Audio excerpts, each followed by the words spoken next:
So hi guys, माझं नाव आहे राज आणि आजपासून आपण पुढचे 100 दिवस बिग बॉस मराठीला डायसेक्ट करणार आहे डे बाय डे. म्हणजे मध्ये मध्ये खंड पडेल, कारण की अखंड एवढं सहन करण्याची कोणाचाच क्षमता नसते.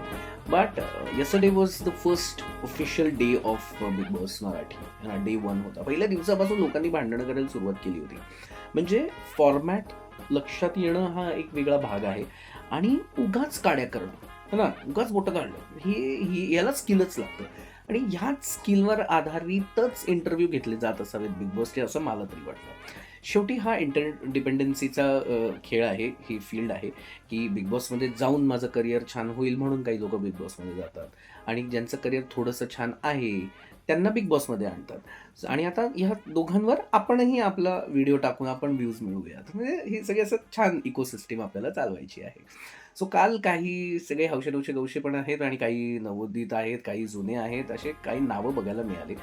The line-up is very interesting, है ना. म्हणजे राकेश बापट बघायला मिळाला, मग त्याच्यानंतर आपल्याला लोकांना हसवता आपल्याला सागर कारंडे बघायला मिळाला आहे, मग करण सोनवणे बघायला मिळालेला आहे, प्राजक्ता शुक्रे बघायला मिळाले, इंडियन आयडल नंतर बघायला मिळाले. So refreshing to listen to her, एक ओळ पण तिने काल म्हटली. असे वेगवेगळे लोक, एक बारकासा डॉन आहे, असे सगळे लोक आहेत, इंटरेस्टिंग आहेत सगळे. आणि त्याच्यात तो चहा मागत होता, ते मला प्रचंड आवडलं. विचारायला चहा पाजा कोणीतरी पहिले जाऊन. अँड बट काही चेहरे बघून आणि काही लोकांचं बोलणं ऐकल्यानंतर ते जे उगाच वाढवा लोक कसे असतात, हां, त्याची एक झलक मिळाली. हां, सो आता आपल्याला इथे काही कामं नाही, आपल्याला उणेच काढायचे आहेत पुढचे काही दिवस आणि त्यांच्यावर गॉसिपच करायचं आहे.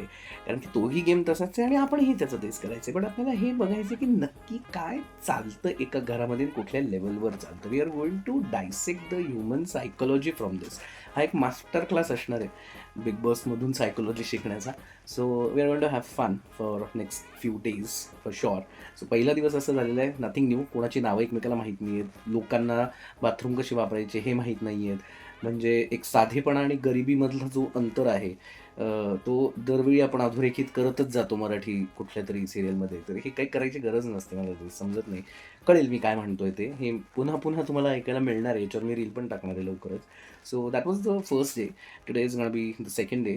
So as we proceed gradually, जसं जसं एक एक दिवस पुढे जाईल, आपण डायसेक्ट करत राहू, इथे भेटत राहू. So catch me, follow me, subscribe to my page and you will listen to all the amazing fun जे काही आपला मराठी बिग बॉसमध्ये तुम्हाला बघायला मिळणार आहे. सो कॅच मी.